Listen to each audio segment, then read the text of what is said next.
You're watching The Sports Objective, the podcast for Pirates.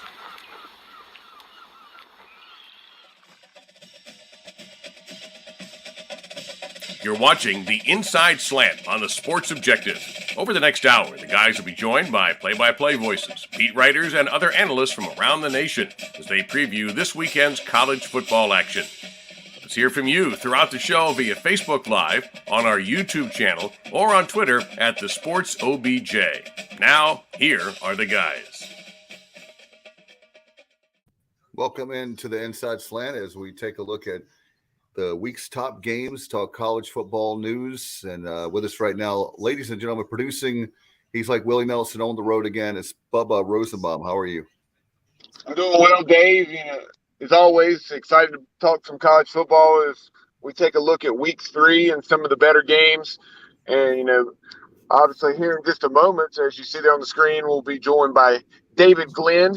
But we'll also, later in the hour, catch up with the play-by-play voice of the Wake Forest Demon Deacon, Stan Cotton. And also our viewers and listeners will have a chance to hear a conversation that I had earlier on this evening with David Ware from App State Mania, the Mountaineers 24/7 sports site. Absolutely. It's going to be an action-packed show. Anytime we have David Glenn. DG, man, so great to have you back. And from chapelboro.com, accsports.com. And one day, maybe I'll get my wish to be able to – I thought about you last week when I was looking up WRLsportsfan.com. I used to listen to you that way.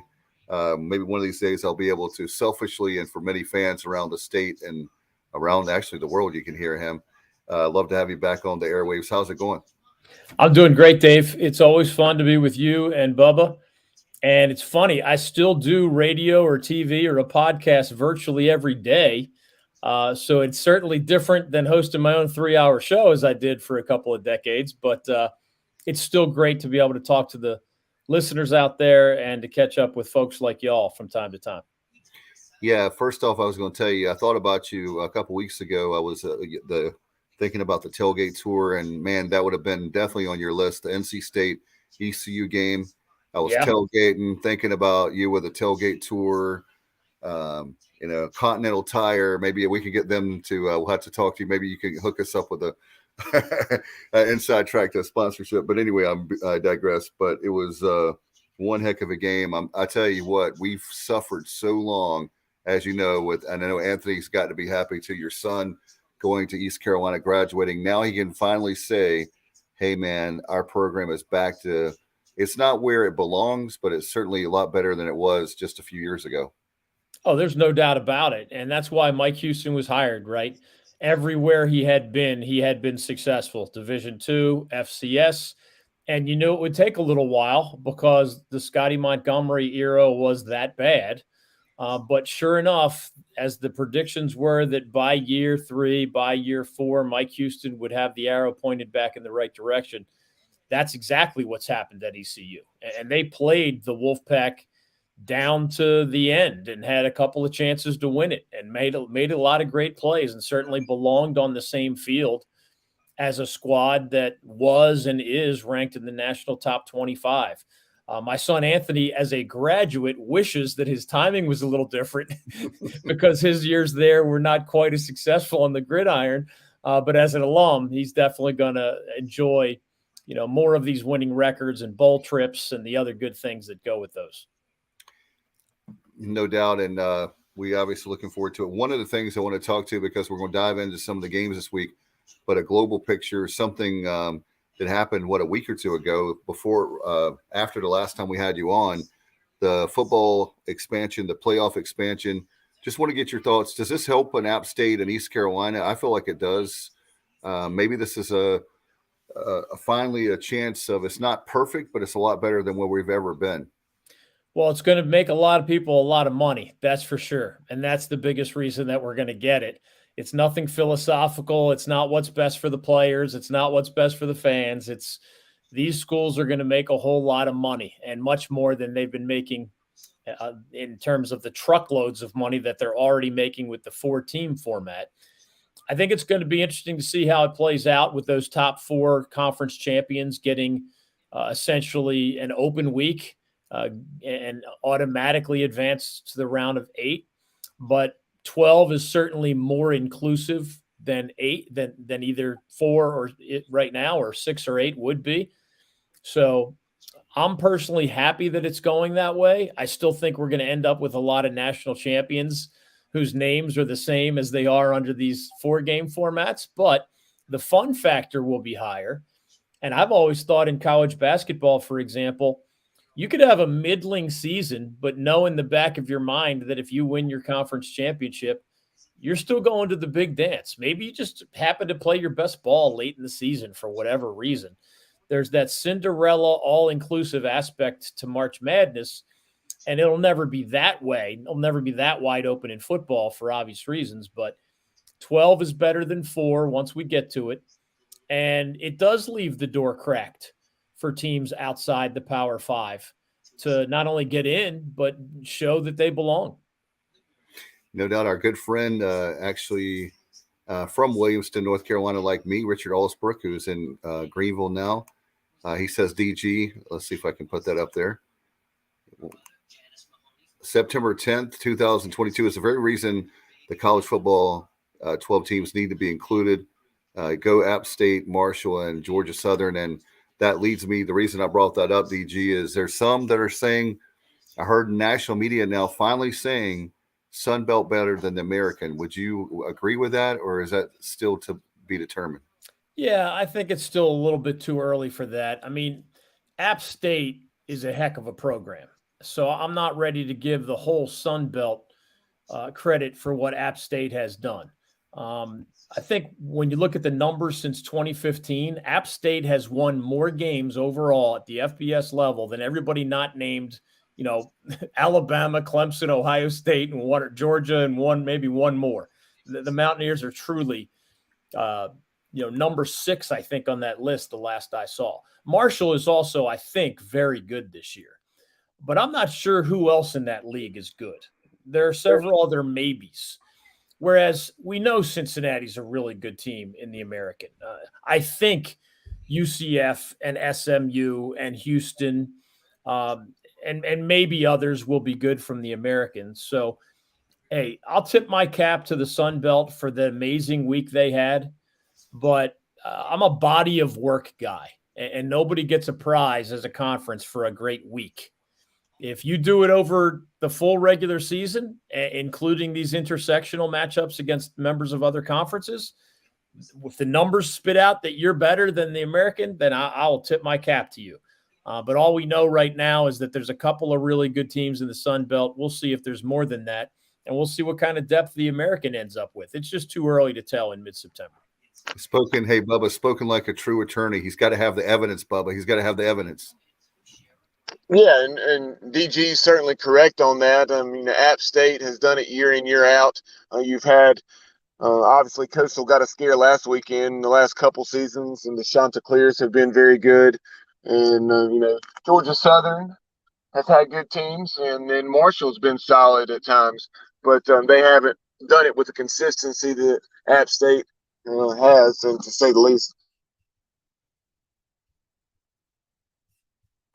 No doubt. And when you're looking at there's some people, DG, obviously, including hopefully Kyle will get, he's been under the weather, had surgery on Monday. Our thoughts and prayers with him. He's resting at home right now. He couldn't be on tonight with us, but he and I always go at DG. Not that I'm anti the teams. It's not like that I'm anti the teams that are in the Sun Belt. I think it makes sense, regional rivalries that we played for many years, talking about East Carolina. But I think that money-wise, you're taking at least $3, $4, maybe even $5 million hit when it comes to the TV contracts as of right now. And I don't think it makes sense for East Carolina unless the American were to fold and you had no other choice. Yeah, I only heard part of that, Dave, because you were breaking up on me a little bit there. But we all know that not only is it a multi-tier system when it comes to money, but it's really even more tiers than it's ever been. It's the Big Ten and the SEC way up at the top by themselves. I mean, there's now a big gap between those two leagues and the other 3 members of what some people call the Power 5. The Pac-12 and the Big 12 and the ACC are nowhere near those other 2 leagues right now. After the top 5, there's another enormous drop. So whoever you like outside of those top 5 leagues, it is peanuts compared to piles of gold. And the Big Ten just signed a new TV deal that's going to be worth collectively more than $1 billion a year with a B. That is a first in the history of college sports. $1 billion per year from your TV partners. There are some leagues still measuring what they get in the millions or the tens of millions. Right. So we're not talking about slight shades of gray differences here. We are talking about haves and have-nots. Now, it doesn't mean you can't be good within your league. It doesn't mean you can't be entertaining. It doesn't mean you can't have fun playing football or any other sport. But these are not similar economic models. And the reality is there are 2 leagues with one model. There's another 3 with kind of a second-tier model. And then there's everybody else way down the ladder. And I just don't see that changing anytime soon. And that's why when some members of these lower leagues get a chance to move, they jump at it, right? I mean, it didn't take Cincinnati long to decide to leave the American. That's how it's gone for a long time. Heck, it didn't take Maryland too long to decide to leave the ACC a decade ago because they could see up in Maryland where the Big Ten numbers were going. So everybody's got to live in their own kind of subset of this new universe that we have. That hierarchy I just gave is not going to change dramatically anytime soon. Gaps could narrow a little bit. They could expand a little bit. But it is essentially a 3 or more tiered world financially. And, of course, that's going to show up on the field because it affects how much you can pay your coaches, pay your assistant coaches, recruiting budget, facility upgrades. Over time, of course it matters. It doesn't mean you can't do great things. I mean, Dabo Swinney has 2 national championships at Clemson in football. It's not that the financial gap has killed his program. But we all know football is king right now, and the Big Ten and the SEC fill more stadiums than anybody else, more big stadiums, and they also get more millions of TV eyeballs on their product every Saturday than those other leagues get. Yeah. Have you heard any more as far as the ACC? Will they stay intact with the grant of rights? I mean, I know that's we talked about that before, or the likes of the rumors you hear of Florida State, Clemson, other schools leaving. Maybe Duke and North Carolina going to the Big Ten. There's all kinds of rumors we've heard. And that's one of the reasons why we had you on tonight is with the conference expansion. Have you heard any more? Or is that going to be like the NBA, like free agency? We only have it in the summertime. Well, a few months ago, it felt like half or 2/3 of the world were telling you that the ACC was about to crash and crumble and disintegrate. I was telling people, not so fast, my friend, to steal a line from Lee Corso. It's just not that simple. As an attorney, I have read those documents. And the reality right now, Dave, is of course you can make a lot more money by leaving the ACC for the Big Ten or the SEC. Nobody argues that part of the equation. But there's 2 penalties to leave. One is the traditional exit fee, which is 3 times the check, 3 times the size of the check you get from the conference office. So that's 35 million times 3. That's $105 million. That's only part 1 of the penalty of leaving. The grant of rights, for those who don't know, and it's hard to explain, but you're basically signing away the value of your TV and multimedia rights to the conference you're leaving. This is already signed. This is in print, in ink, all the way through 2036. Anybody who would say leave the ACC, let's say next year, just as a hypothetical, 2023, they would be signing away 13 years worth of their multimedia rights, which are worth a lot of money. So it's 105 million plus more hundreds of millions just to leave. And for the next 13 years, your new league is not getting that multimedia rights money. You're playing all those games as a member of your new league, but the money's going to your former league. That's not going to happen anytime soon. And we talked about people trying to beat it in court, trying to come up with some kind of legal loophole. I can promise you, if Clemson's lawyers or Florida State's lawyers had found that loophole with confidence by this point, we would see more movement the way we did with Texas and Oklahoma jumping to the SEC, and with the Big Ten growing by 2 and adding Southern Cal and UCLA.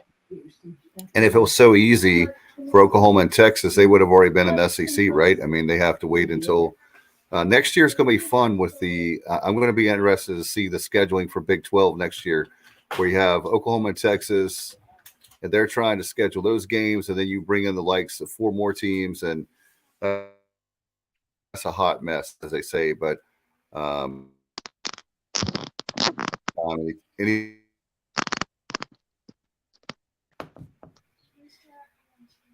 I don't know if Bubba could hear that or not, but I got you now, Dave. Can you hear me all right? Yeah, you're good now. Okay. Sorry about that. I'm pulled into the house and I connected to the Wi-Fi, and needed to disconnect right quick. But DG, taking a look around the nation, and we'll specifically talk more about the ACC, which you follow extremely closely here in a moment. But obviously, you had Alabama getting a scare last weekend. Georgia has been very dominant. Obviously, the second of those 2 games was against an FCS foe. But what are some of the things that have stood out over the first couple weekends of action? Yeah, well, from an ACC perspective, I've always, you guys know me, I've covered the league since 1987, but I never mince words. And, the thumbnail sketch for the ACC includes, it's usually one of the best men's basketball conferences, not always number 1, but always one of the best. And it's rarely one of the very best in football. It's almost never as good as the SEC. It's often behind the Big Ten, sometimes behind those other leagues. And this year it has a pretty good start. I mean, it has 5 teams in the national top 25. There's only one year in the history of the ACC where it ended up at the end of the year with 2 teams in the top 10 and a total of 5 in the top 25. That's only happened one year in ACC history. The ACC was created in 1953. That's a lot. It's 70 years ago, right? So this is a league that has a chance, if Clemson reaches its ceiling, if a second team steps up, and if these other members of the top 25, like the Wolfpack, like Wake Forest, like the Miami Hurricanes, maybe somebody else surprises. The Pitt Panthers have had kind of an up and down start.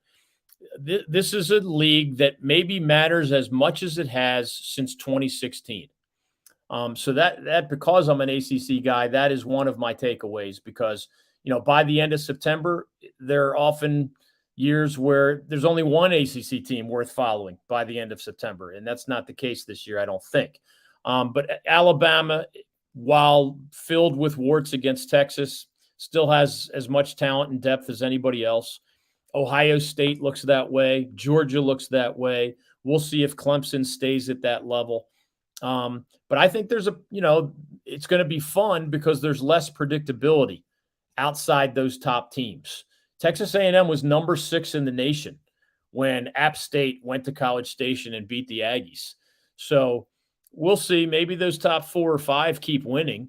And we know even in the current system, if they lose once, they tend to get the benefit of the doubt. If you're Alabama and you lose once, but you run the table, you're probably still in, right? Ohio State and Clemson tend to get those benefits of the doubt as well. And often they deserve those benefits of the doubt. But I think it's a little bit more open than most years, because I can't get past 4 or 5 teams where, I'll be shocked if they lose more than one game. I'll put it that way. There's only a few teams that I'll say I'm not shocked if they go 11-1 or maybe even have a chance of running the table. I think it's a fun factor for most college football fans that even though we know who the very top teams are, we know that members of the top 10 are vulnerable. And I think that unpredictability makes it more fun for just about everybody. I want to get your take, DG, on a stat that I first heard on your show, so I give you credit for it. But the last time NC State won an ACC title, I was in first grade in Durham, North Carolina at Holt Elementary School. So actually I was at St. Mary's, but I transferred the next year. But anyway, so 1980 was the last time North Carolina won a title. I mean, when you think about Duke Blue Devils, they shared the title in 89 with Virginia. Duke's had a title before NC State and North Carolina. It was a shared title, but with Spurrier. But do you see Dave Dorn finally bringing home a trophy to Raleigh? I mean, it's because I was really disappointed. I'll say this for the Raleigh media, who I love very much, how they didn't give East Carolina credit. They're like NC State didn't play very well, and I thought that it was more of that East Carolina played really well, and State they played up, and I don't think NC State played down. I just think East Carolina played much better than they thought. I don't think that this is the year for the Wolfpack. I do think they have a good team, but to win the ACC title, remember there's one more year of this divisional format. So you got to get past the Clemson Tigers. And I know Clemson has some quarterback questions right now, but the Tigers are pretty good almost everywhere else. And I mean, defensive line, linebacker, secondary, special teams, you name it, they're pretty darn good. So I still think the class of the league is the Clemson Tigers. NC State is a member of the Atlantic Division, right? And it's been hard for anybody in that division to even make it to the ACC championship game, much less win one. And on October 1st this year, State has to go to Clemson, where the Tigers are even more difficult to beat. So, you never say never. But if I'm a Wolfpack fan, I'm more excited about the possibility of the second 10-win season in the history of the school. I mean, you brought up one ugly piece of history, no ACC title since 1979. That's hard to take.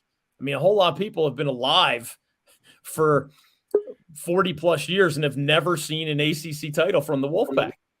And another ugly piece of history is that they've been playing football for more than 100 years at NC State, and they only have one 10 or more win season. One. I think that's a legitimate goal for the Wolfpack, but they're going to have to play to their potential to do it. And preseason ACC Player of the Year Devin Leary at quarterback is going to have to be a lot better against the rest of this schedule than he was against that inspired ECU team in Greenville. Yeah, it's going to be interesting to see with that. And I really thought that NC State they have East Carolina. I mean, when you look at a lot of the things, our special teams is struggling right now. I think that's a big thing with East Carolina they have to fix. But I think that's a lot easier to fix than other problems we've had in the past, where the guys were just not physical enough, not big enough, not strong enough to compete at the level that we are. What games are you looking at this week for the ACC, knowing that you're the ACC guru we have on from time to time? Yeah, it's almost entirely a non-conference schedule. Florida State does go to Louisville in that Friday night game on ESPN, but it's mostly non-conference stuff. I think it probably starts with Miami, which is ranked in the national top 25. The Hurricanes are 2-0 under their new coach, Mario Cristobal, and they are visiting that Texas A&M team that just got embarrassed by App State at College Station. That's a Saturday night game on ESPN. So it'll be interesting to see if the Hurricanes can get to 3-0 against an A&M team that may change quarterbacks. But we know they're talented at other positions at A&M. We know they'll have another huge, loud crowd. And maybe one of their backup quarterbacks can give them a lift in a way that obviously they desperately needed but never got offensively against App State. Remember, that was an App State team that gave up 60-plus to Carolina. So it's not like it's a dominant App State defense. The Aggies just couldn't get it done. So I think maybe nationally, Miami at Texas A&M, there's only 2 or 3 games in the whole country where it's top 25 versus top 25. So that would be one example. And then closer to home, NC State is 2-0 and hosts 2-0 Texas Tech of the Big 12. So if the Wolfpack is really going to have something like a dream season, this is the kind of game that it has to win against a Texas Tech team that is not ranked, but did just take out Houston, one of the better teams from the American. So that'll be another one worth watching. Oddly enough, Syracuse is 2-0, which has surprised a lot of people. The Orange have played really well. They have only had one good year in the entire Dino Babers era, and I think it was 2018. So he needed another good year to get away from the hot seat. And so far, so good for the Orange. They host Purdue of the Big Ten this weekend. So this is the rare year where the ACC has a winning record against Power 5 non-conference opponents. And that is not always the case. So we'll see how those non-conference matchups go. If the ACC somehow won all three of those, that would be another step toward, maybe its best season since 2016.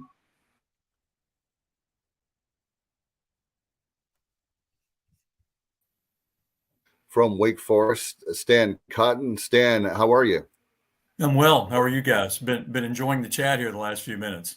Absolutely. Glad to have you. In fact, your two ACC on here over. Get your take. You guys with the league.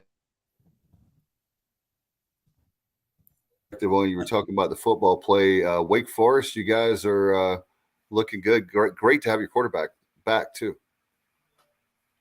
Yeah, I mean that was a shot to the solar plexus when the news came down that Sam Hartman was going to be out for a time, and thankfully for him he's healthy and everything looks good, and it was great to have him back last week in the game at Vanderbilt.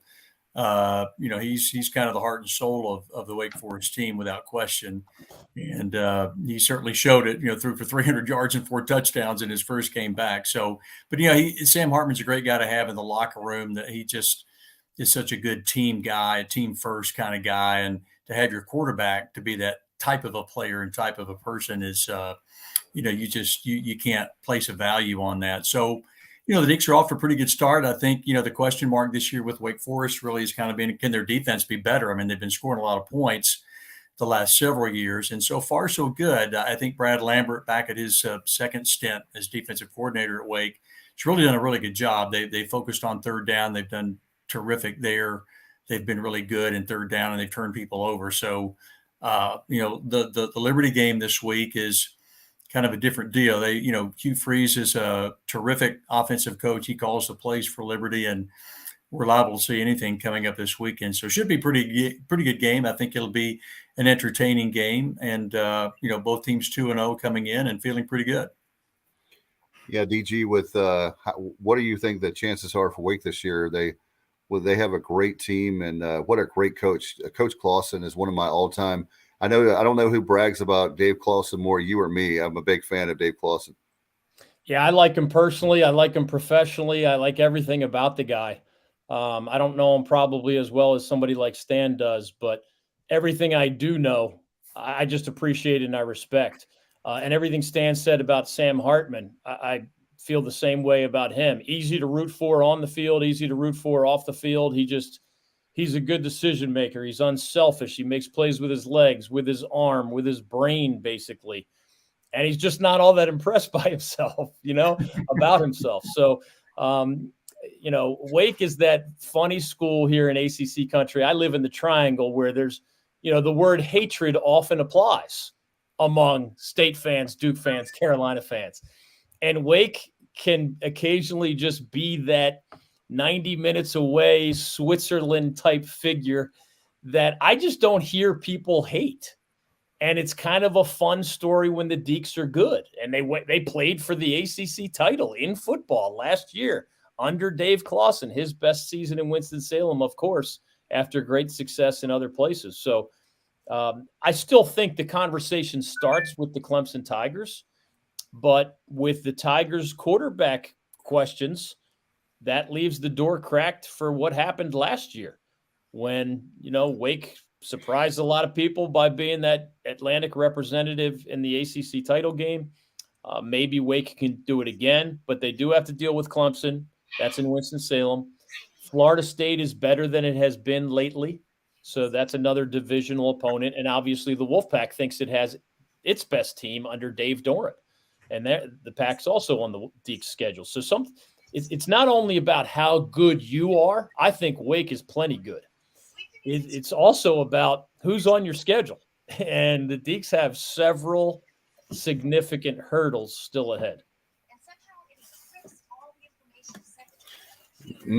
No doubt. I really like the chances this year. I really felt like with, you talk about NC State Miami. There's a lot of great teams in the league this year. I know that the ACC doesn't get the credit it deserves, and being objective, because obviously not in the ACC as a member of the media, but I'm very close in the ACC country. Not on Tobacco Road, but pretty darn close. And Stan, with you guys this year, what's the recruiting like been for Dave Clawson when he goes to a championship game? It's got to be pretty good this year, right? Well, I mean, they really have done a great job at Wake recruiting, and I think the last probably 3-4 years have been the best years of Coach Clawson's now 9-year tenure. It's hard to believe he's been at Wake almost a decade now, but Wake is probably, and David covers the league, and has forever. I would think Wake's team right now is as deep as it's ever been under Dave Clawson. And you can sustain an injury or a situation like you had with Sam Hartman. Mitch Griffiths came in against VMI and was just fantastic. He really was. And you look at Wake position by position, they've got good players. Used to at Wake, when you would lose a frontier player, the drop off from 1 to 2 was significant. It's not like that anymore. And you can go 3 deep. Wake's got a lot of position groups, defensive line for one, where they've got a lot of different players that Dave Clawson is absolutely happy to have in the game. And I think that's because their recruiting has really ramped up over the last 3-4 years. And I think a lot of the reason for that, really, guys, Wake's really invested in football. From the top down, from the president's office, board of trustees. Wake's really invested not just in securing Dave Clawson for a number of years, but facilities and all kinds of things. They really have put football out there, and they say, look, we want to compete for championships in this league, and to do that, we're going to have to spend some money. And do a lot of other things that a lot of other schools are doing and have been doing for years. And so I think Wake's caught up in a lot of ways in some of those areas. And it pays off in recruiting. It really, really does. And so, when you play for an ACC title, that certainly has to help you. But Coach Clawson and his staff have been doing a great job the last several years anyway. And then to add the fact that, we did make it to the ACC title game last year, then that certainly doesn't hurt you.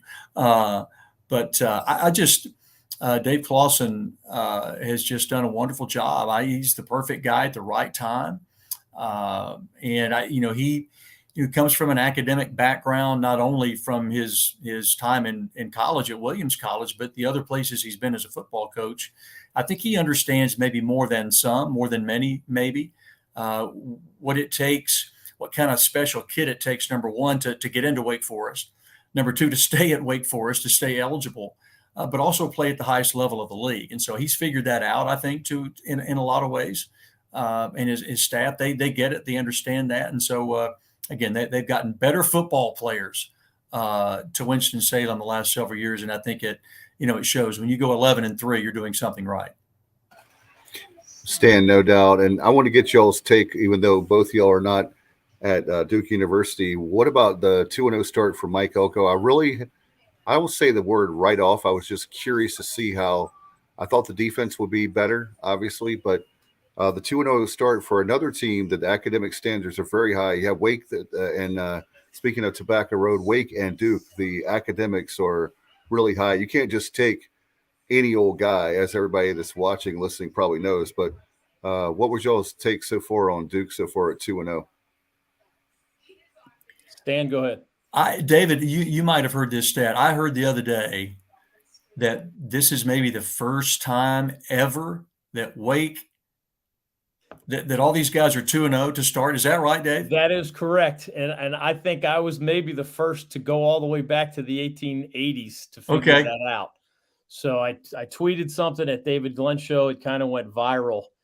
Okay. And I know people double checked my work, and I didn't mind, because that's some laborious stuff to dig through all that, because especially back in the day, they might list all the games, but finding the dates are harder. Yeah. So when you're looking for 2-0 starts, as modest as that sounds, all four members of what many around here call the Big Four, Duke State, Wake, and Carolina. All four having a 2-0 start in football in the same year, never until this year. That's just crazy to me. There were years that they played each other in the opening 2 weeks, so it would have been an impossibility for all of them to start 2-0. But that hasn't happened that much in my lifetime. It used to happen a lot way back in the day. So it's fun. To me, it just gives us more to talk about, more to look forward to. You have three teams that were supposed to be intriguing in Wake and State and maybe to a lesser degree Carolina. But Dave, to your question about Duke, 12 of the 14 ACC teams knew that they had a proven starting quarterback, either their own guy returning, Sam Hartman at Wake, a Devin Leary at NC State, and many others, or an incoming transfer who had started at his previous school. So there were 12 essentially returning starter caliber guys at the most important position on the field. Duke and Carolina were the only two that didn't have that guy. And a guy named Riley Leonard has lit it up for the Blue Devils so far. And Drake May at Carolina has been sensational. So I do think it's mostly defense that answers your question about why Duke is 2-0. But David Cutcliffe was a quarterback's guru. And when he had a Daniel Jones caliber NFL talent, the Devils usually won more games. And when the cupboard was bare, even quarterbacks guru David Cutcliffe wasn't cranking out 5-win seasons, much less 8-win seasons. So Mike Elko knows defense, man. He was at Wake during Stan's time with the Deacs. I think Notre Dame backed up the truck and gave him a lot of money to take over the Irish. And then Texas A&M saw what he did at both of those schools and backed up the truck with even more money. So he finally gets his first head coaching job. You knew he would change the culture on defense. But I was surprised when they shut out Temple. Duke hasn't it's hard in modern college football to shut somebody out. It's just you can play well on defense and something weird happens and it's not a shutout. They shut out Temple, which is not a good team, but a shutout is a different animal. And then they went to Northwestern and beat a Big Ten team. So credit to the Devils. I don't think they'll sustain that kind of early start, but Mike Elko has them playing with confidence on defense, and they have confidence in their young quarterback as well. Yeah, you can't talk to Dave Clawson very long, and when you're talking about Mike Elko, and he just heaps praise on Mike. They were together for a lot of years at Wake Forest, and before they came to Wake. So, and they're still good friends. You know, Mike's a great football coach, obviously defensive minded, but it doesn't surprise me that he's kind of herded those cats a little bit to start. But I kind of, David, you're probably right. I mean, it's going to be hard to sustain for a while, but it would really surprise me if Mike Elko didn't do a really good job at Duke and got them, back to winning more games than not. So those of us who know Mike are happy for him. He's a good football coach, and they're going to do well. Guys, that's one of the things that the topics that I was going to talk about because of obviously Scott Frost, that situation in Nebraska. You got to know who you are and where you are. And you take a Wake Forest, who you guys, Stan, have done an amazing job with hiring the right guy. You're talking about the facilities. The commitment is there. And you look at Nebraska, and I just think there's some schools that they're living in their past. I mean, you look at Nebraska, like the last time they were relevant, I was barely out of college. And I'm not trying to be mean when I say that, but I think sometimes the expectations of there's other schools, which I'm not going to go down that path. But I was just really surprised. They've had, I think the stat was, and y'all know better than I do, but after Tom Osborne, I believe since he's retired, they've had 6 coaches in the last 20 years, and they'd only had 2 coaches with Osborne, and the coach before him had coached for many, many years combined. It just seems like that job, not that that there are not a lot of guys that would take that job, but that job is a really difficult job right now. And as a kid, I remember how great they were all the way through my college years. Like the first 20-some years of my life, Nebraska was very good. Yeah, to me, the 2 programs, and maybe there are others I'm not thinking of, but growing up, Tennessee was almost always good. and they have been the roller coaster with lots of coaching changes. And Nebraska was always good. And since then, they have been a roller coaster with lots of coaching changes. The two things they have in common, or the number one thing they have in common, I should say, is that neither is located in a great high school football area. So when Tom Osborne was winning big at Nebraska, he was getting young men from California. And I mean, I grew up in Philadelphia, Pennsylvania. He was signing guys from Jersey and PA because high school football in Nebraska is nothing like what it is in Texas or California or Florida or Georgia or some other states. And similarly, Tennessee does not produce an extraordinary number of big-time Power 5 style prospects.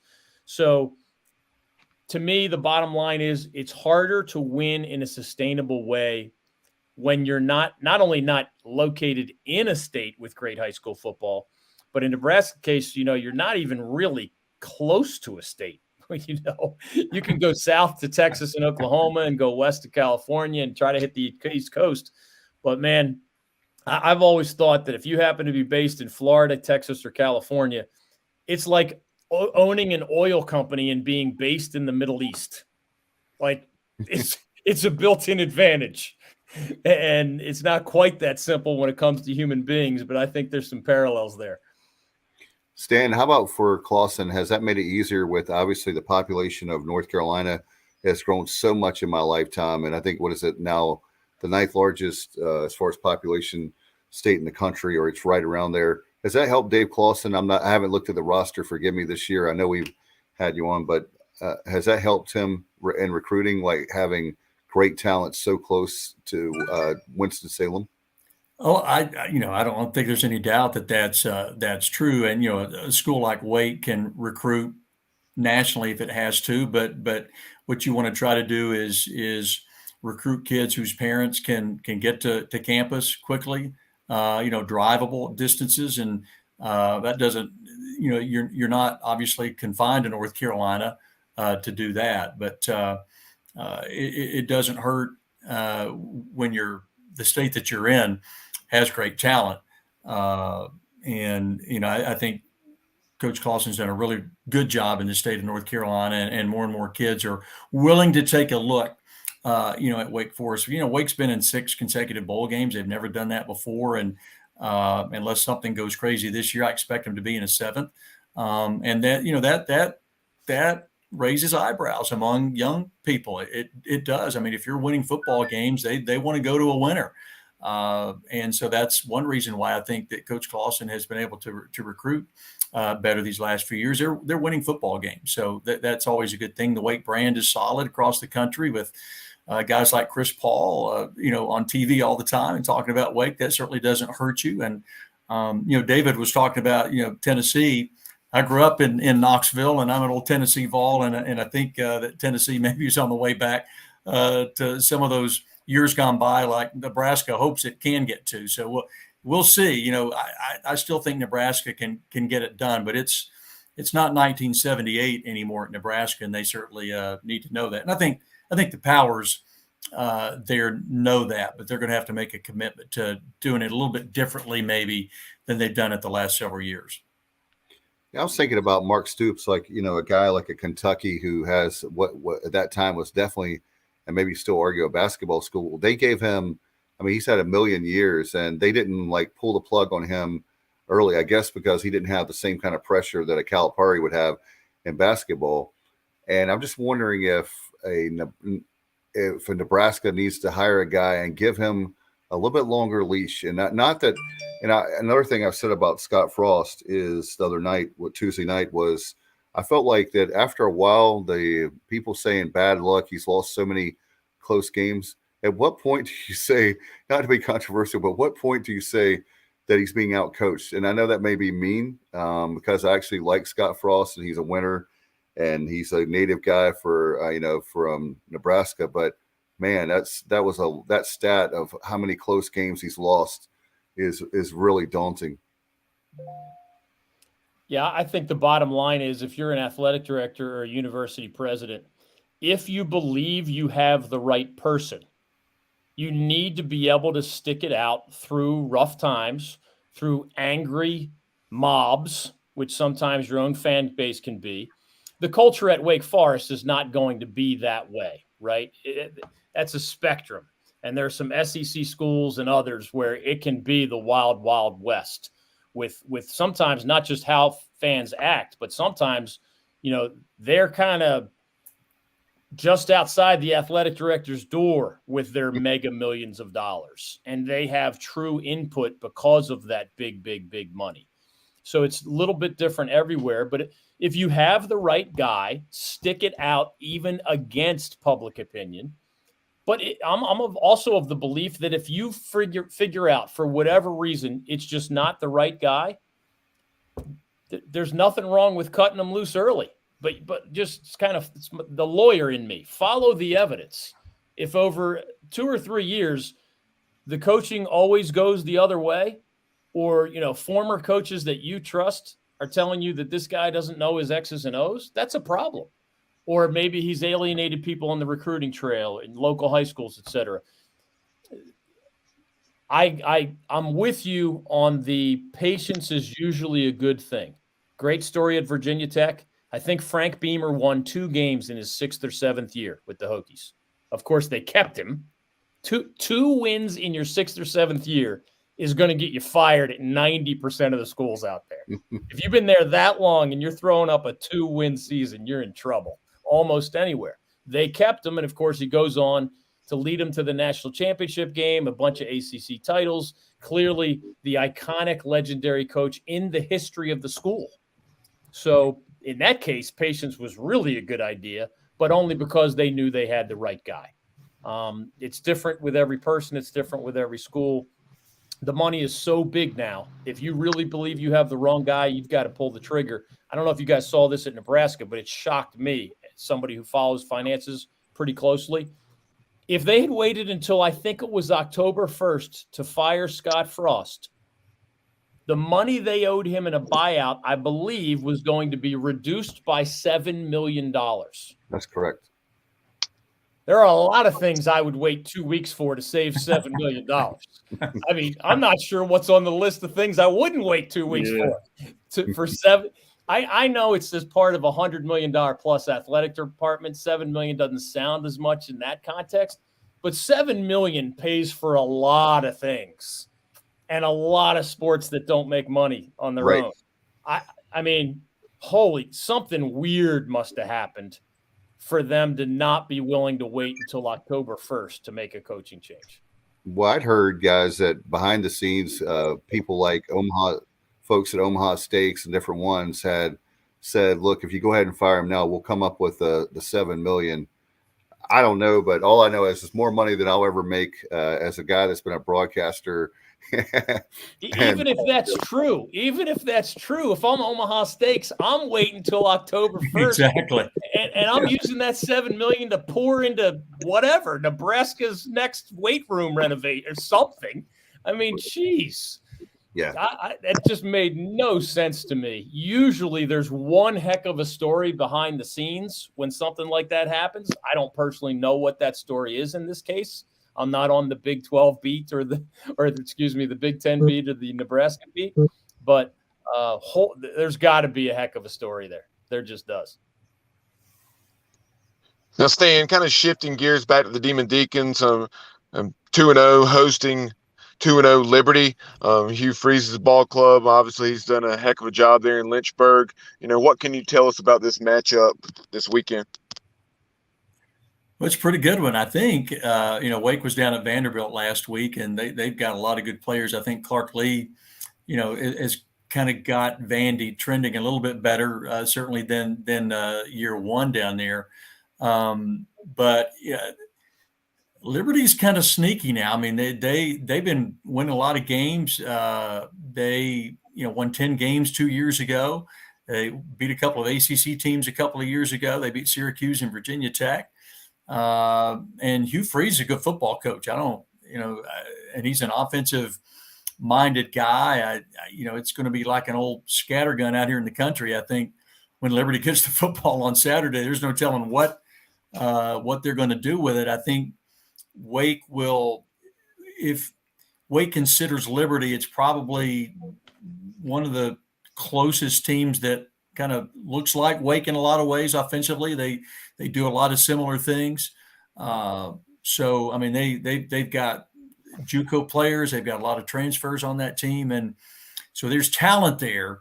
And Hugh Freeze and his staff, have to find a way to kind of, get their arms around it and get them all going in the right direction. And they've done that more times than not. So, I mean, the quarterback a couple of years ago was one of the highest recruited kids in the country. Went to Tennessee and got into a couple of things there and transferred to Liberty. So, they've got a lot of good skill. They've got a couple of kick returners that have taken them back for touchdowns, punts, and kickoffs. And so we'll see. They again are just kind of one of those teams that scare me a little bit. And you want to kind of get to the game and get through that first quarter and exhale a little bit if you can. But I think it'll be a fun game. I think it'll be entertaining. I think there'll be some points scored, and I think the team with the best defense, will probably come out on top on that one. And I like the way, again, as I talked about a few minutes ago, I like the way Wake's defense is trending. They've stepped it up a little bit, really good on third down. That was one of their focuses. And so we'll see. But weird kickoff time, 5:00 in the afternoon on Saturday. I've been doing this a long time. I can't remember a 5:00 kickoff. It's homecoming. Maybe it's around that. But again, I think it'll be a fun game. I think it'll be a good one. And that is on the ACC network, correct? I don't know. It's on the radio network. That's all I know. Yeah. You know what's crazy, guys? Of course, we know who has the radio side of things. It feels like Stan has been in that role forever, and with distinction at that. I believe this is the weekend. I'll have to double check it real quick, but I believe it's the weekend where the ACC is attempting to have a quadruple header on the ACC network on the TV side. So in other words, the first game is a weird time, like 11 a.m. kickoff, and then there's a 2, and then there's the Wake Forest Liberty 5, and then there's an 8. So it's going to be something like, 12 consecutive hours of 4 different ACC-related football games as the content on that channel, which, has become a very important part of the way the ACC does business. But everybody should listen to Stan on the radio side. Absolutely. Turn down your TV. Yeah, and use that app. I'm sure you're aware of the app or website where you can sync the broadcast with the television broadcast, right, Stan? Syncmytv.com. That's right. There you go. There you go. I'm coordinated enough to do that. And you guys both have won North Carolina Broadcast of the Year, right? If my memory serves me right. That is correct. Every now and again, they sling one our way, right, David? We'll take it. What is it? The clock is always right twice a day. Right. Well, guys, thank you so much for coming on tonight. We appreciate it very much here on the Inside Slant on the Sports Objective. And Stan, how can people hear the game? Because I'm a radio guy, Stan, so I'm one of those radio nerds, and DG knows that I like to listen to the broadcast. Tell you what, I last year or 2 years ago in basketball during a game, I was checking Twitter. I don't know why, during a commercial break, and a guy tweeted at me that he was listening to us in Africa on the Wake Forest Game Day app, which is a free download, and also Learfield's got an app called Varsity. Right. You need to download the Varsity app, and you can listen to Wake Forest and a ton of other schools anywhere in the world, absolutely free. Or the Wake Forest Game Day app. Of course, we've got stations around the state, but if you can't find one of those, Wake Forest Game Day app or the Varsity app, free anywhere, all the time. All right. I know. How about social media? Can you tell folks like Twitter and Facebook and the like? Yeah, we're all over social media on what we call Behind the Mic. People can actually watch us inside if they want to do that.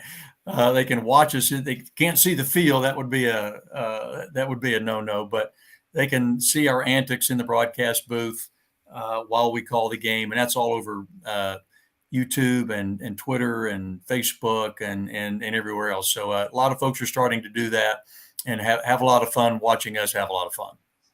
Sounds good.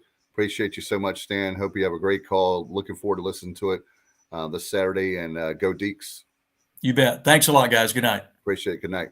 See you, Stan. And DG, how about you? Obviously, one thing that we wanted to talk about too, before we let you go, I failed to mention one of the articles you wrote about is something that our good friend Patrick Johnson was talking about on a show on 94.3 The Game this afternoon about game day coming to Boone. And he was like, man, he's like, why not Greenville? Why not ECU? We've won, and you know that, DG, over the years, not to be living in the past, we've won a lot of games since you've been North Carolina, starting out as a young journalist, I think when you were 12. But now they're going to Boone, and I think that there's a lot of people that equate Appalachian State to East Carolina of the 90s. How many games that we took down the Miamis of the world, West Virginia, you can name a whole bunch of schools. And there's a little bit of, I guess, jealousy, maybe. But anyway, he mentioned about that, and it was curious to see. I was going to ask you that question, and we talked about it in the green room about how many times, and you know this because you wrote an article about it, I'm plugging it for you, how many times game day has come to North Carolina? Yeah, believe it or not, game day as an on-site extravaganza for ESPN has been around since 1993. So it's basically 30 years old. Mm-hmm. And it's only been held on North Carolina soil 7 times, counting this weekend at App State. So Boone will host for the first time. Carolina hosted once back in 1997. NC State hosted once. Wake Forest hosted once. And the other 3 were all in Charlotte. And those 3 Charlotte games, 2 of the 3 were ACC football championship games. But all 3 of those games on North Carolina soil in Charlotte specifically didn't even involve a state of North Carolina team.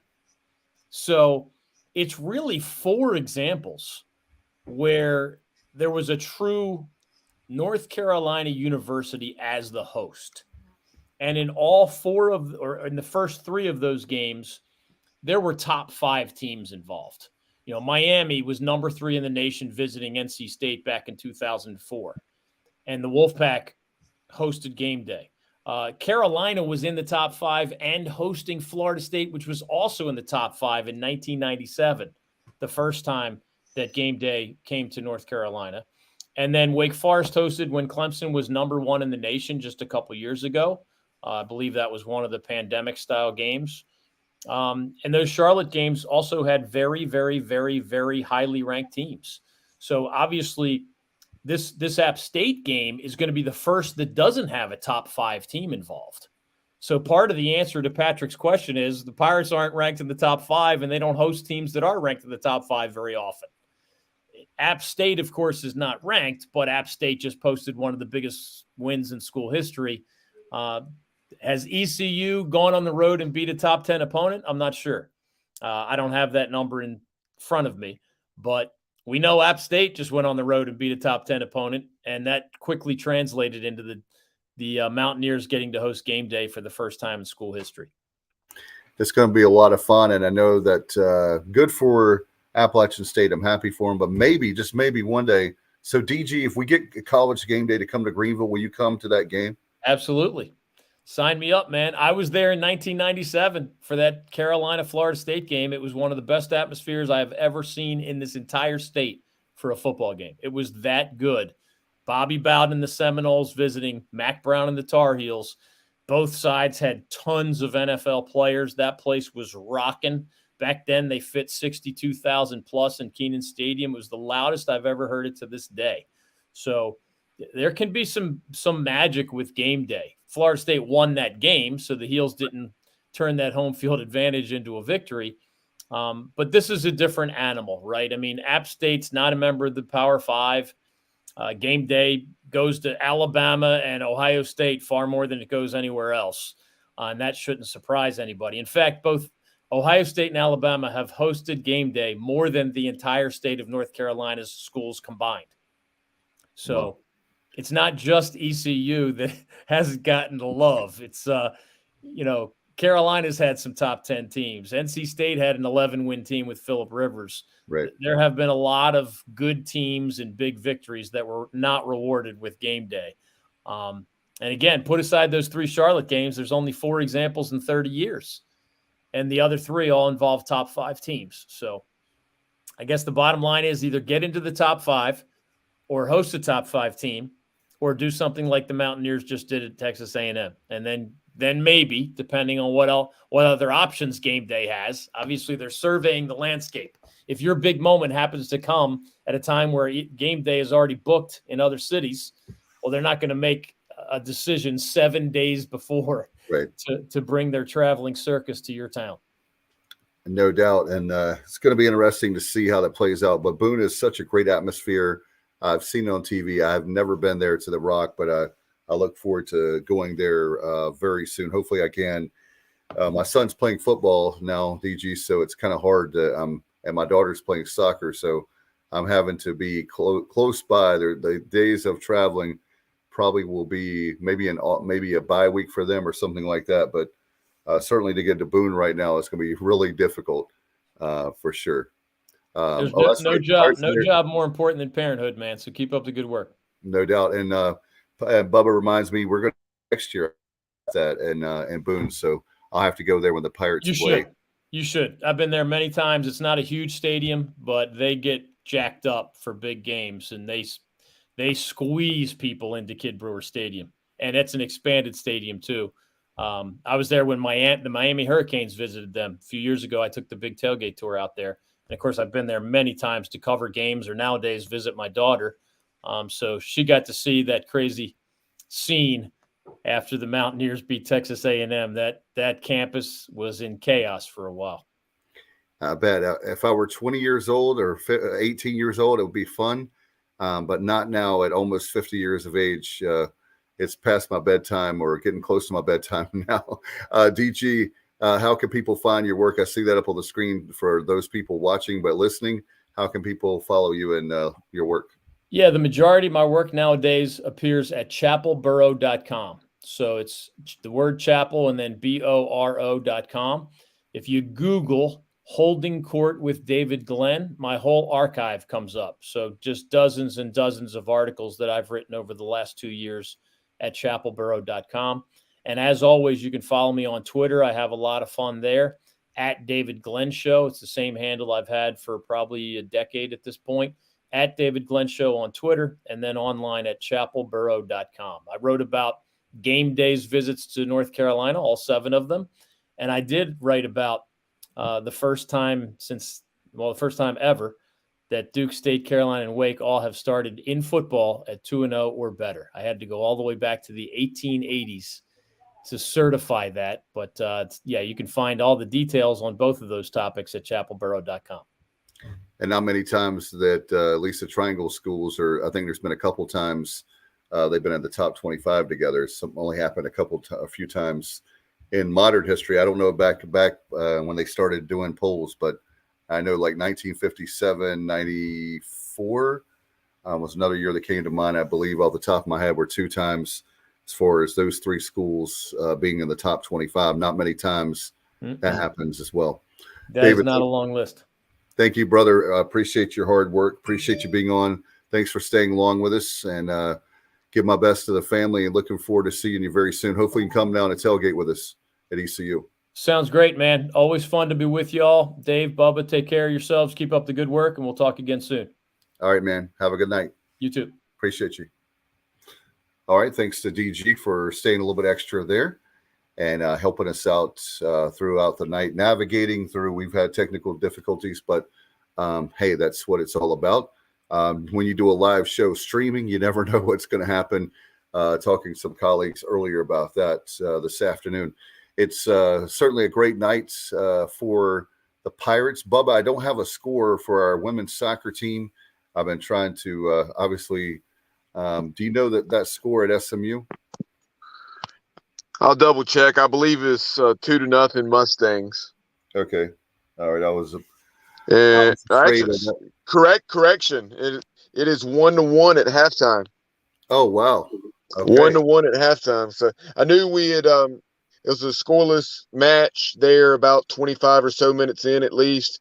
And then the Mustangs took that 1-0 lead. And while we're doing the show, I knew Johnny Gardner was watching it and keeping me posted, and I thought he had said it was 2-0. I I apparently misread that text, and it's 1-1 between the Pirates, who are receiving votes, and the 19th ranked Mustangs. They're on the hilltop in Dallas. As a matter of fact, I believe they're ranked the Mustangs are ranked, Bubba, 19th in the country. Yeah, they're 19th, and we're receiving votes. So if we are able to pull out this win, then odds are, especially if we take care of business on Sunday night at home, if we're, I guess what that would make us 7-2-1, Correct. and we would be in the polls. Yeah, I'm very excited. In fact, Bubba knows we've been working hard. Bubba and I have to get Coach Gary Higgins. Obviously, he invited us to come there, and we're going to go to his office here very soon and do an interview. We're going to give them some love. We try to give, as you guys have watched our show for many years or listened to it over the last 4.5 years, we work really hard to not only have the big three, if you will, of basketball, baseball, and football, but obviously the Olympic sports that we think a lot of too. And we've got a lot of great coaches and obviously athletes. So we try to showcase them, and we're working on stuff behind the scenes as well. And we'll leave it at that for right now. Hey, Bubba, I tell you what, big game with what a game with Appalachian State. I know you had a chance to have an interview earlier with David Ware, right? I did, and actually, before we go to that interview, which was right at 20 minutes with David Ware of App State Mania, the Mountaineers 24/7 sports site, I figured very quickly, we would mention some of the top games of the weekend. I won't spend a whole lot of time on it because you can go back and watch Sonny and Semenza, and They took a little bit more of an in-depth look at some of these matchups that I'm going to mention, and then also Pirate Breakdown with Sutton Young. In addition to talking about the East Carolina and Campbell game, we talked about some of the top games within the American. In the AAC, you have Tulane traveling to Manhattan, Kansas to take on the K-State Wildcats. K-State's a 14-point favorite in that one.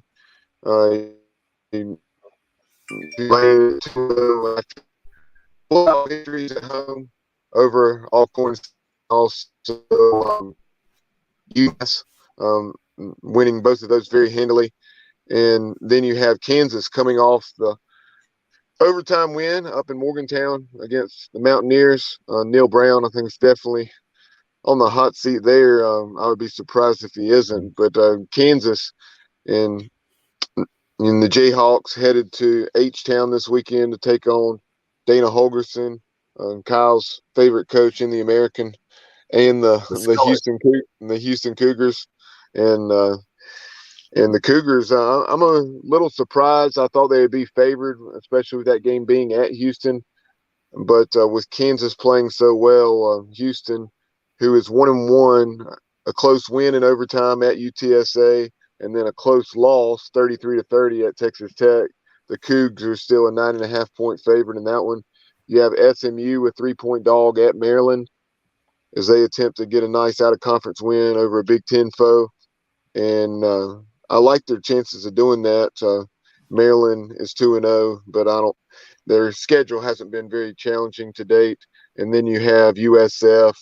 They're playing in the swamp. And as we know, the Bulls have really been struggling, and they're a 24-point dog to the Florida Gators. Nationally, some of the top games, and the first one that really comes to mind is number 12 BYU, because that's an opponent of the Pirates. They're traveling to Alton Stadium to take on 25th ranked Oregon.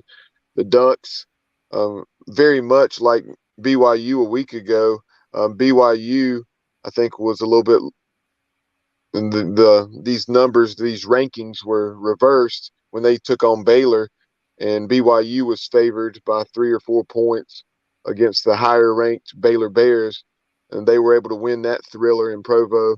So now you have 12th ranked BYU, a 3.5-point dog to the Ducks. You have number 22 Penn State traveling to the Plains to take on Auburn. The Nittany Lions are a 3-point favorite in that one. You'll recall here in the last, I think maybe it was, I don't know if it was 2 years ago or maybe it was last season. I think it was definitely either last season or 2019. Penn State hosted Auburn, and that was an absolute thriller in Happy Valley. Yep. And then, Penn State won a thriller coming back to beat Purdue in their opener. Last week they blew out Ohio. Auburn last week got a scare from San Jose State, trailing 10-7 at halftime, and then they were able to hold off the Spartans, come back and defeat San Jose 24-16 in that one. But that one will be very interesting, in a game that Brian Harsin, who for whatever reason, folks were trying to run out the door during the off season there in Auburn, a game that would definitely earn him some favor with the Tigers fans. And then you have NC State. They're a 10.5-point favorite if they host Texas Tech. And then you also have number 13 Miami traveling to College Station, taking on Texas A&M, and Texas A&M is a 6-point favorite in that one. No doubt, some great games. And I'll tell you what, you're right about both Auburn and LSU. We'll have to see how they go. Man, tough fan bases. I know what it's like, when people talk about expectations and you want to win, but man, it seems almost like you're cursed if you win a national championship, especially, both places, but LSU comes to mind. But certainly we'll have to wait and see. That's why it's going to be interesting to see about with Alabama and Texas coming in.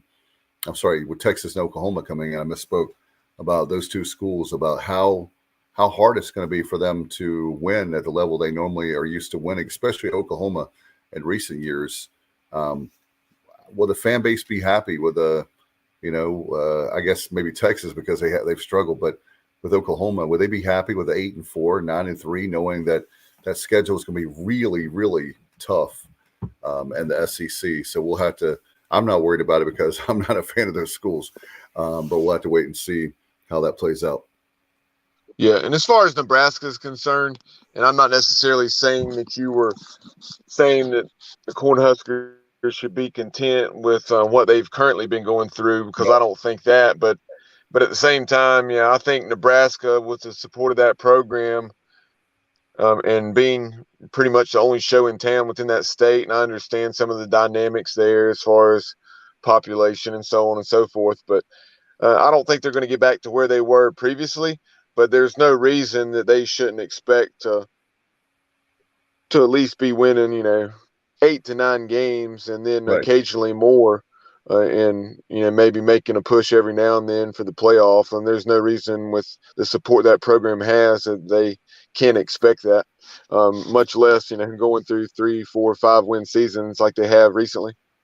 Right. I'm definitely not saying that they should be content with being mediocre or below average. I'm just simply saying that I think that it's like with us, Bubba, with the Montgomery years. We were not happy with 3-9, 3-9, 3-9, but we knew that, especially after that second year, and then Montgomery comes back for the third year, we didn't have expectations of winning 8 or 9 games. Now, are we going to say that we're happy with 3 wins? Of course not. That would be absurd. That's ludicrous. But at the same time, we knew where we were and the pecking order at that time. I mean, we were dead last or next to last at the time when there was only 130 teams in the FBS. So we've come a long way. And are we happy? Are East Carolina fans happy with where we are? No, but we are much happier now. And that's my point with Nebraska. They need to start somewhere. And I think that they have this unrealistic expectations of, I'm not saying that they never will get back to the mountaintop or that they won't be a top 25 team or anything like that. I just think that they're expecting to be there is my point, and they're not anywhere close to that. I agree with you. Going back to the early 2000s, I want to say maybe it was 2003 when they fired Frank Solich. Yeah. And he ended up getting that Ohio U job. But Frank Solich, 2 years earlier or whatever, I think it was 2001, that they had played Miami in the Rose Bowl for the BCS national title. And, they're just a couple years removed. He gets canned.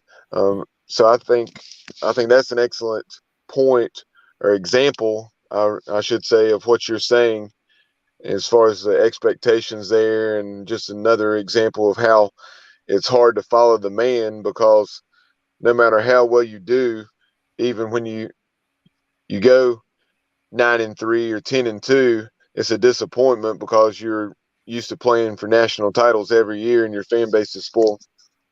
Yeah, But wouldn't that be nice, Bubba? yeah.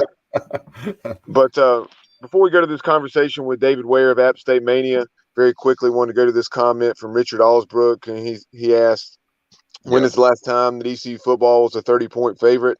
And then Johnny Robertson chimed in with a game that was coming to mind, going back to the next to last year of the Ruff McNeil era, and the Pirates were off to that excellent start and ranked in the college football playoff poll there shortly after this, like when 16. it came out for the initial time in 2014. You had the Pirates a 40.5-point favorite over SMU that day, because I remember we won 45-24, and folks were ticked off. I was like, and little did they know what was in store just a couple years later. Oh yeah. They would have been begging for those circumstances and complaining about a 3-touchdown win. Exactly. We had the very fact of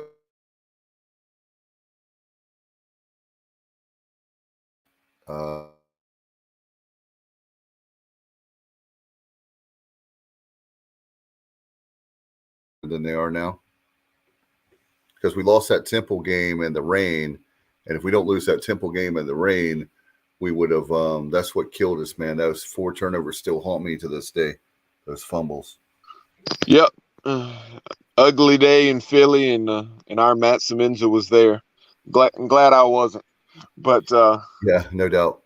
Without any further ado, let's go to that conversation with David Ware of App State Mania, the Mountaineers 24/7 site.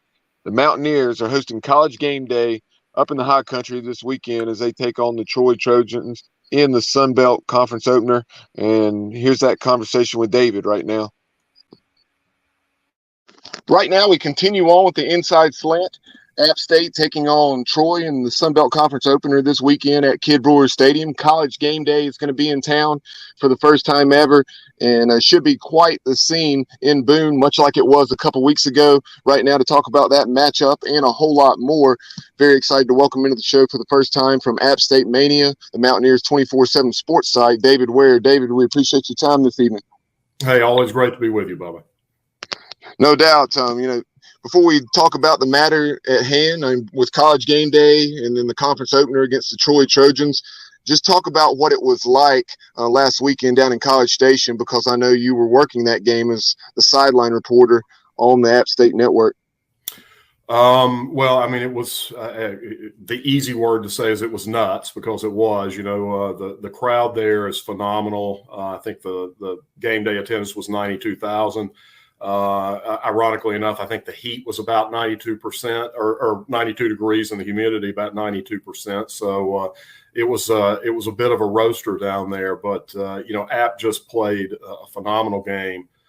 They had a game plan that was designed to win, and they executed it. And, I think the most impressive thing to me that I saw all day was, and look, this has been part of App's tradition. That's the 7th time in 8 games against FBS opponents that App State has come out in a 1-score decision.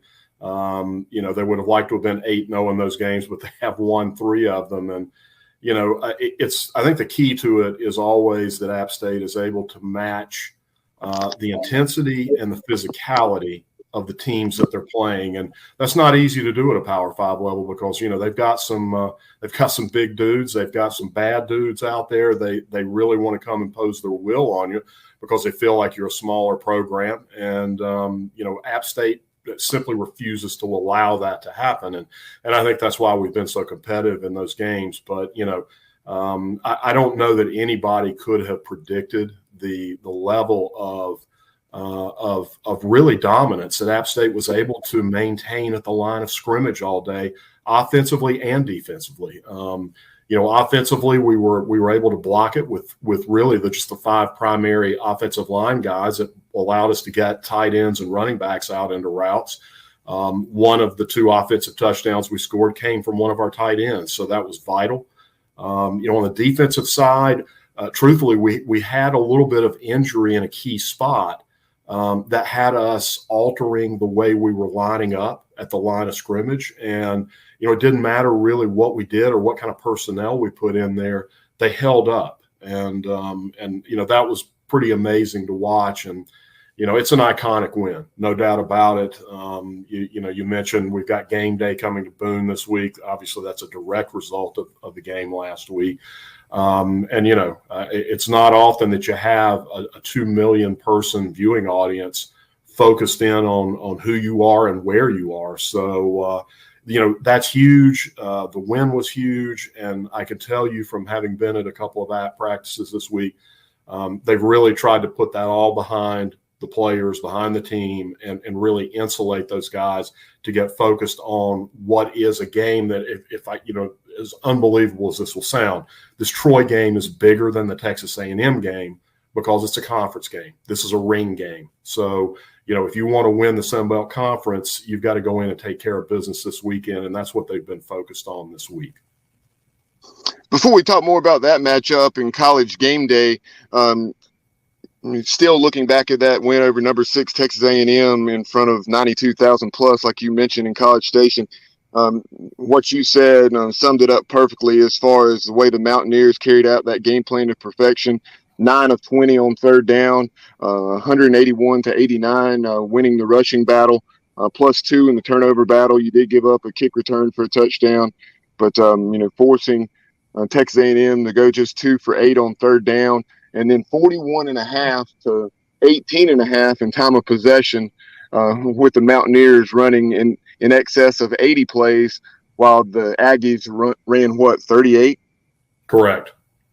So, and just some mind-boggling statistics there, and it really shows you what this program and specifically this team is made of. Coming off a game in which they scored 61, but also allowed 63 to North Carolina. And I just had a feeling. I took the apps with no hesitation in my weekly pick'em contest at 18.5 because of I just knew this defense has been so good, and they're obviously very good again this year. That was going to be an atypical performance in week 1, albeit was against a very solid North Carolina offense. Yeah, I mean, I think the defense was the big question mark, and deservedly so. They did not have a good game in the opener against North Carolina. I don't think there's a man in that locker room that would tell you any differently. That's not how App plays defense. The reality is we were replacing and still are. It's a transition. Several key players on the defensive side of the ball from last year, guys that took a lot of snaps. And, anytime you've got new players, even when they're talented players, which they are, but they're really seeing their first, true tangible game action. Look, there's going to be a learning curve. I don't care who you are. You can simulate everything you want in practice. It's not the same. It's just not the same as game speed. And we didn't look good. We didn't look consistent. We weren't disciplined. And, I think that is a testament not only to the coaching staff on that side of the ball, but the guys that play on that side of the ball that, they take enough pride in it that they were, they made a collective decision. We're not going to let that happen again. That's not App State football. We're not playing that way again. It's one thing to say it. It's another thing to go do it. And they put it out on the field and it worked. So, I give a lot of credit to those guys, but, again, we are dealing with some injury on that side of the ball. We are still green in some spots on that side of the ball. It's a snap to snap season, as you well know. Things can get sideways on you pretty quickly. So, the job this week is to come back out, refocus on where we need to be, and deal with an opponent who's going to come at us, I'm sure, differently than we've seen the last 2 weeks.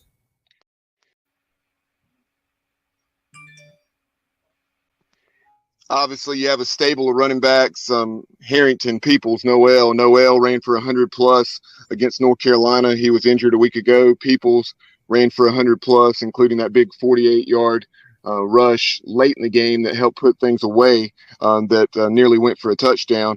So just talk about how things have gone so far offensively. You have a seasoned vet at quarterback in Chase Bryce, and I know very talented at receiver, although pretty inexperienced.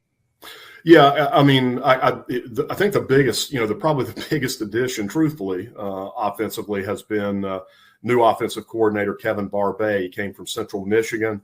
And Kevin has thrown in some wrinkles that people have not seen from App State before. Not that it's incredibly exotic. I mean, it's simple stuff to execute, but we've not really used tight ends and running backs in the passing game very much, and they are a threat right now. He's done some simple things that really play to Chase Bryce's strengths, and you're seeing that in Chase's production. So, I think all those things have worked together really well. The running back room is incredibly deep. I mean, we're missing Nate Noel, who was the leading Sun Belt rusher last year, and we're still able to run the ball effectively, which tells you a lot about those guys. The receiver group has been surprisingly efficient. Chase doesn't hesitate to throw the ball to any of those guys. He's already targeted, 14 different receivers in 2 games. So, I think any anticipated drop-off from us there was probably exaggerated. Those guys have looked really good, but I'm going to give most of the credit up front. Again, the offensive line has blocked it extremely well. They are allowing Kevin to expand his offense and do some different things. And, there's nothing that happens until it happens up front, offense or defense. So if you're not blocking effectively, you're toast. And those guys have been phenomenal so far. They're a very veteran group, although we do have a redshirt freshman who started his very first 2 games in the last 2 weeks. That's playing like a veteran, frankly. So, I think the offense is at an advanced point right now where you understand what they're capable of. I think the defense, as great as they were last week, and they truly were, they need to continue producing that way so that we understand exactly where the medium point, where do these guys fit week in and week out. I think we're still looking for that. And again, I think anyone on that defensive side of the ball would tell you that. Before we talk about this week's opponent, the Troy Trojans, tell us about the status of Nate Noel. I know a week ago, Anish Shroff and the ESPN team, they made it seem as though, it was a situation where it was a game time decision. Like Noel had gone through warm-ups and then just, said, I can't go. So what can you tell us about him? Yeah, that was an accurate report from them. It's what I was also reporting on the sidelines. He did dress. He did go through warm-ups, and it was his call as to whether he felt like he could help the team that day. He made the decision that he needed to pass the ball over to some other guys, and those guys stepped up and had a good game. As far as this week goes, saw Nate at practice, saw him working out. I'm going to, I hate to sound like coach speak here, but I'm going to call it a game time decision again. I saw enough from him to think he could go. But I didn't see enough from him to know he can go. And, I'm not going to misreport it either.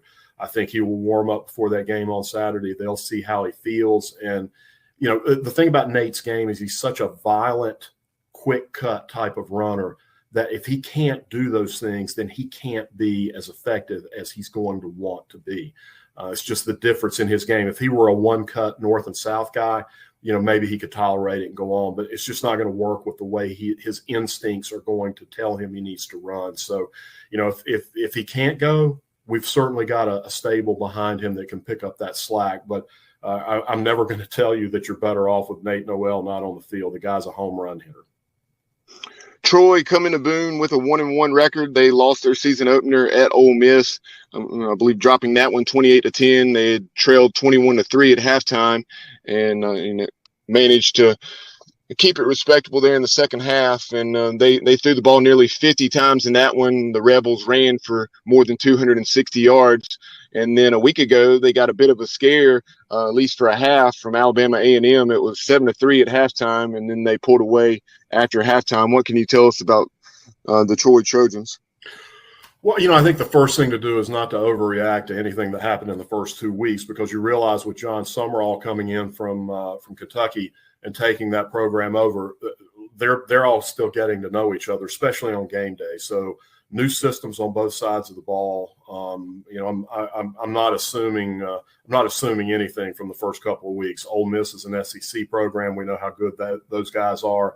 Alabama A&M. I imagine. I spent more time on the Ole Miss game when I was scouting it, but I imagine that Troy was trying some things, trying to work out some of the kinks, and eventually they caught fire in the second half. I think they scored on 6 of their last 9 possessions. So they got to where they needed to be. Bottom line is that they're playing very hard, and I think that's something about Coach Summerall that everybody knows that is part of his persona. He's going to expect that from his guys. He's a defensive guy. So, they're only allowing 22.5 points a game right now, which, you allow that over the course of the season, and you're going to win way more games than you're going to lose. So, I expect them to come in defensively and really try to bring the heat to us. They blitz from all different angles, second or third level of the defense. You really never know where it's coming from. They do a pretty good job of disguising it. So I'm expecting them to play attack football on defense. They're not just going to lay back and let us bring it to them. So we're going to have to win at the line of scrimmage, and we're going to have to make good decisions with the ball from the quarterback spot. Offensively, it's very atypical of them to be, basically 6-1 passing to rushing yards. But I know those running backs. We've seen them for 2 or 3 years here in the Sun Belt. Those guys can run the ball and they can put a shoulder on you. So it's going to be physical. I think the key there is to make sure that we're getting in the right gaps, that we've got our linebacker fits lined up. They're going to give you a lot of eye candy. They run out of bunch sets a lot. They're going to run a lot of dual routes together where they're working off one another, and they kind of force you to make good decisions. So it's going to be a challenge. Anytime you play in this league anymore, there's not a week off, and there's certainly not going to be one this week. And they would love nothing better to come in and feel like they were wrecking our season after what happened last week.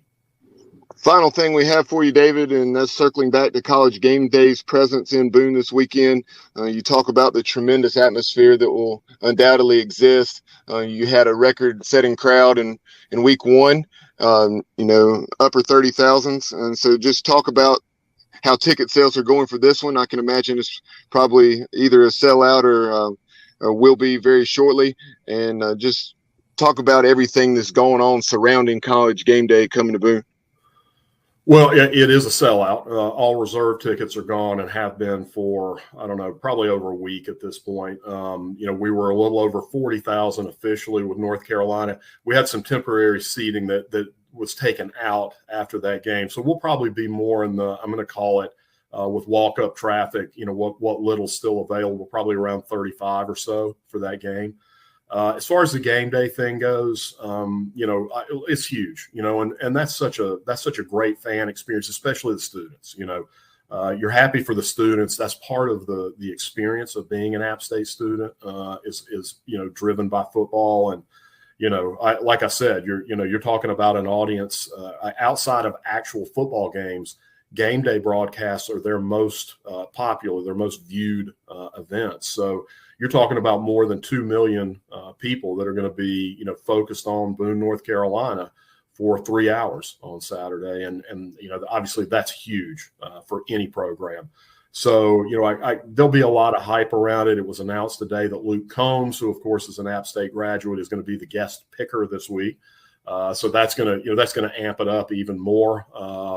It's going to be nuts over there. It's going to be a lot of fun. I'm looking forward to being over there myself and enjoying some of that experience too. But, at the end of the day, you don't win a single football game during a game day broadcast. It's all between the lines. And, the only thing that can really matter this week is starting conference off 1-0. So I know that's where the focus is going to be, but it's great for the university. It's great for the athletic program and football. And I'm happy to see, Coach Sean Clark and the entire team rewarded for what they accomplished last week with game day coming to town.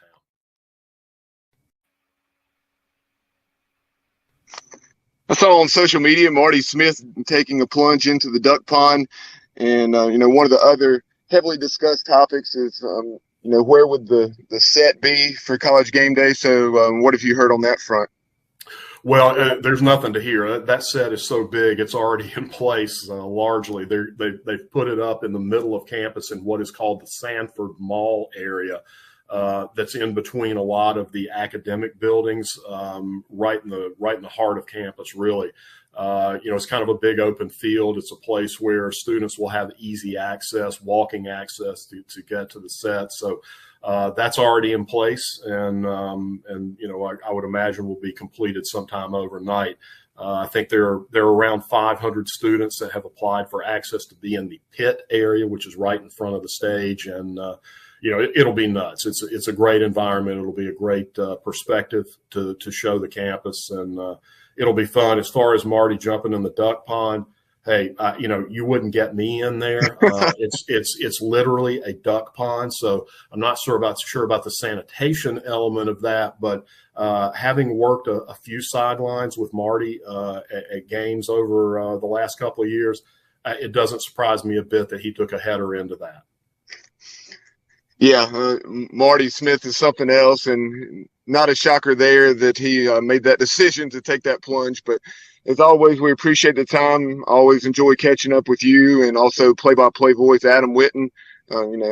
Have an excellent game this weekend. Best of luck to the Mountaineers this weekend, as well as moving forward. And we look forward to having you back on the show. Tell folks how they can read your work and they follow things with App State Mania. Yeah, it's really pretty simple. It's appstatemania.com. That'll take you right to the 24/7 landing page, and it's App State Mania on Twitter. Everything that we put out is tweeted out there as well. Always great being with you. Appreciate you having me on, and look forward to the next time. Folks, that is David Ware of App State Mania, the Mountaineers 24/7 sports site. And that'll conclude this edition of the Inside Slant. We appreciate David Glenn. Always great to catch up with DG. Also, Stan Cotton, the play-by-play voice of the Wake Forest Demon Deacons going back to the mid-'90s. And then, as you just heard, David Ware of App State Mania, as College Game Day will be in Boone this weekend. We appreciate you tuning in wherever and however you're watching or listening, whether it's on YouTube, Facebook, or pretty much anywhere podcasts are found, you can find us. For Dave Richmond, the absent Kyle Barber, Matt Semenza, I'm Bubba Rosenbaum. You've been watching and listening to the Inside Slant on the Sports Objective. As always, we appreciate you tuning in. Go Pirates.